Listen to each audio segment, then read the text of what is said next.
It's freezing out and we're in the middle of winter, but that doesn't mean we can't support our local farmers markets. Here from CitySeed in New Haven is Tegan Engel with some suggestions as to how we can do that. Welcome back to the show. Thank you for having me. So earlier in the show we were talking about all of the different items you can get at farmers markets. I didn't realize this even happened in the winter. Yeah, so we have a farmers market every Saturday at 10. Okay. It's at the MBA school at 115 Water Street. And there's a full range of groceries there, not just produce and fruit, but there's also bread, eggs, dairy, meat, lots of different kinds of meat. And I wanted to show today a recipe that incorporates a lot of ingredients from the market. It's healthy, it's warm, it's great for the winter. Love it. Well, how do we get started? Okay, so I have our meat browning here. I'm using a little bit of ground lamb that you can get at the market, but any ground beef or turkey you could use as well. Okay. And then we're gonna add lots of onion, which gives it lots of flavor. All that? I did chop all that, and you know, when you have a little more time than we have today, you'd let it kind of cook slowly and get nice and translucent. So we're adding our onion and our garlic. Okay. And we're gonna let that cook in with the meat here.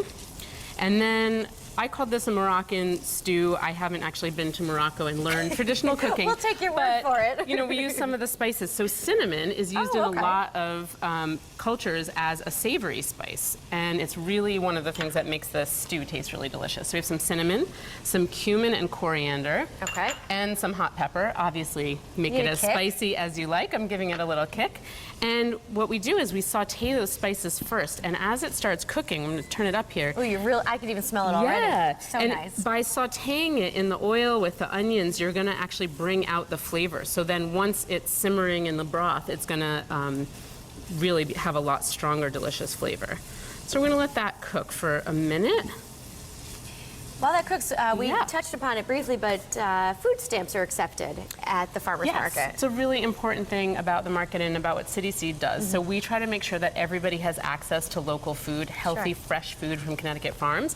And so we accept food stamps, and we also double the value of food stamps on all produce, fruits and vegetables. More bang for your buck there, right? Because sometimes you think farmers markets are expensive, or eating healthy even can be expensive. That's right. Not the case. Yeah, and you know, it usually comes down to shopping smart, just like anything. So even at the farmers markets, there's a lot of different farms there, and the price points are different. So you might find one farm and think, oh, those greens look a little too expensive, but take a little walk around and check your prices just like you would in any market, and you'll find there's actually some really affordable stuff at the market. Fantastic. And how many farmers do you have?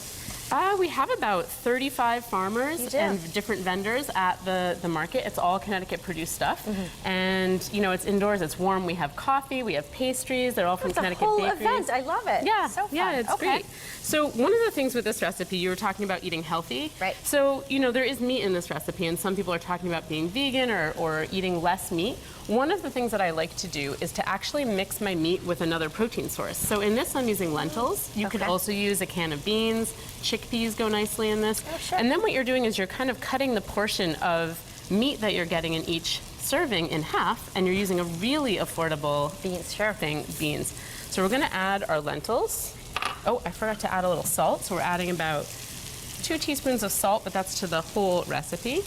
And we're going to add crushed tomatoes. So this looks like it's sauce because it's in a jar. I thought it was, because it's from a beautiful Connecticut farm, Waldingfield Farm. But it's actually just crushed tomatoes. Okay. So you can just use, if you don't have this, you can use just a can. We're going to put about 3 cups of that in. And we have about a minute left. Okay, and we're going to add our water because those lentils need some water, and this is actually going to simmer for about 40 minutes. So you need that water because it's going to cook down and thicken up. So we're just going to stir this up, and then you're going to let it simmer. When you're at home, you'd let it simmer for about 20 minutes, let the lentils start getting soft, and then you're going to add in some of your winter squash. So this is butternut squash. Okay. I'm always intimidated by the squash in the grocery store. Yeah. It's really not that hard to cut if you have a good knife, right? It's totally easy to cut. So you'd let that cook for about 20 minutes. When that's all soft, you're going to add in your greens. So I have some kale from the market. You could use spinach. You can even use frozen veggies, which is another cheap shortcut. Sure. And then you're just going to let that simmer and cook, and you'll have a delicious stew. And we have a finished one over here. Oh, you do? Now, how would you typically serve this? Would you put it over rice or just eat it as is? You can put it over rice if you like. We're going to add a little fresh greens so they're nice and beautiful. And you can eat it just as is if you like your chili just like this. You can see the squash. Oh, can I try some? You can, and you can put a little yogurt if you like. We have a little yogurt here. Oh, sure. Tim, thank you so much for being here. You're we'll so check out welcome. the farmer's market. And I have to give it a try. And you can check the CitySeed website, cityseed.org, for the up-to-date dates and any information about cancellations with weather. Fantastic, especially with the snow coming. Yeah. Thanks so much for being here. Ryan, we'll send things over to you.